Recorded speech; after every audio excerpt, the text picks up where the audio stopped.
Wie kent ze niet? De fontein bij het Münsterplein, of de Pelikaan bij het Laurentius ziekenhuis, of het meisje met de meeuwen. Tot en met 15 maart vindt er in Venlo in de Museumkapel een prachtige expositie plaats van Dolf en Beppie Wong.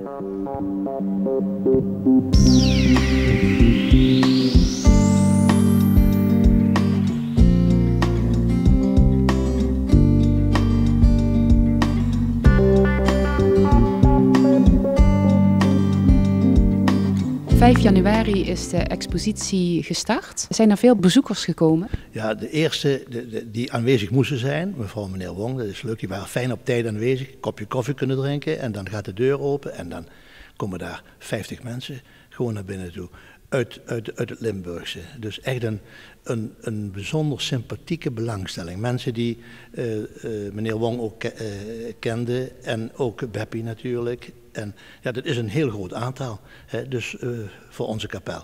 Hoe is de keuze van de kunst tot stand gekomen? Het is door Dolf en Beppie hebben de werken uitgezocht die zij wilden exposeren. Dus het is een selectie waarvan wij zeggen, dit willen we graag zien. All I need to live time to get behind the sun and cast my weight. All I need is peace this mind. U bent het beeld Het meisje met de meeuwen aan het herstellen. Kunt u mij zeggen, de hoeveelste meeuw is dit? De tweede van in totaal 15 meeuwen.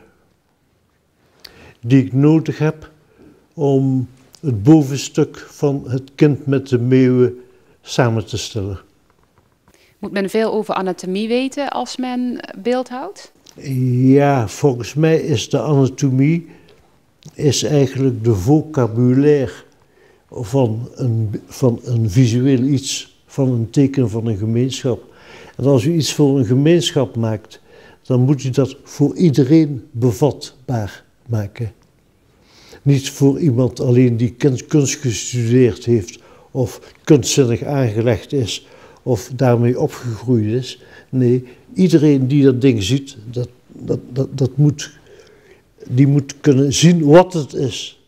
Dolf Wong is voor mij, en ik denk ook toch voor vele mensen, een man, een kunstenaar, die het vak niet alleen geleerd heeft, maar in zich draagt. Hij heeft een kennis en een kunde van anatomie, van verbeelding daarvan, maar ook van inspiratie en van spiratie om iets wat hij voor ogen heeft weer te geven. Kunt u mij vertellen waarom de keus juist op hem is gevallen? Omdat ik Dolf Wong al vanuit zijn Roermondse tijd ken, weet dat hij een vakman in hart en nieren is.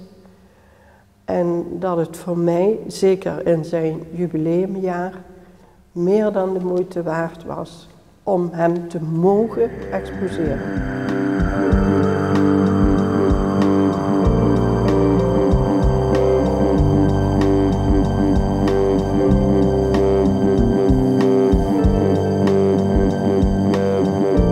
U schildert, uw man beeldhouwt. Inspireert u elkaar? Hij inspireert mij zeker door zijn manier van kijken. Ik heb heel veel van hem geleerd. En ja, allicht, je bent dagelijks ben je met creativiteit in aanraking. Dus dat steekt wel aan. Mijn dochters die zijn groot geworden met paarden. Hiernaast heb ik stallen en daar stonden dus 2 paarden in. En ze begonnen met ponies en daarna, toen ze wat ouder werden, hebben we Arabieren gehad, echt volbloed Arabieren. En een paard is een paard, maar niet elke Arabier is een paard, opgekeerd. Hè? Wat is het verschil eigenlijk tussen de beide kunsten? Nou, dat is een heel groot verschil. Als je nu zin hebt om te schilderen, dan gaat dat. Maar bij het beeldhouwen moet je eerst het geraamte van een beeldje opzetten, et cetera, et cetera. Dus het is technisch veel ingewikkelder. En het schilderen is veel meer, kun je veel meer richten op je gevoel, de expressie. En dat is met beeldhouwen natuurlijk, is het heel moeilijk om die expressie vast te houden. Van begin tot het eind. Maar dat is natuurlijk ook een gewenningsproces. Een van de meest voorkomende natuurverschijnselen in de natuur van een verticaliteit is een boom. Dus in het kader van een boom heb ik een groep meeuwen voor ogen gehad en een kind, de toekomst, die meeuwen voert. De meeuwen die horen bij het water en bij een haven denkt men aan vooruitgang en voorspoed, eigenlijk eten. Wanneer denkt u dat het klaar is? Dat kan ik bij benadering niet zeggen. Ik hoop binnen een maand of 1,5, 2. Oh, dat is wel redelijk snel. Ja, voor mij is het dat is heel relatief, hè. Dolf Wong is zichzelf gebleven en het lijkt allemaal net echt, maar het is veel verder dan het net echte.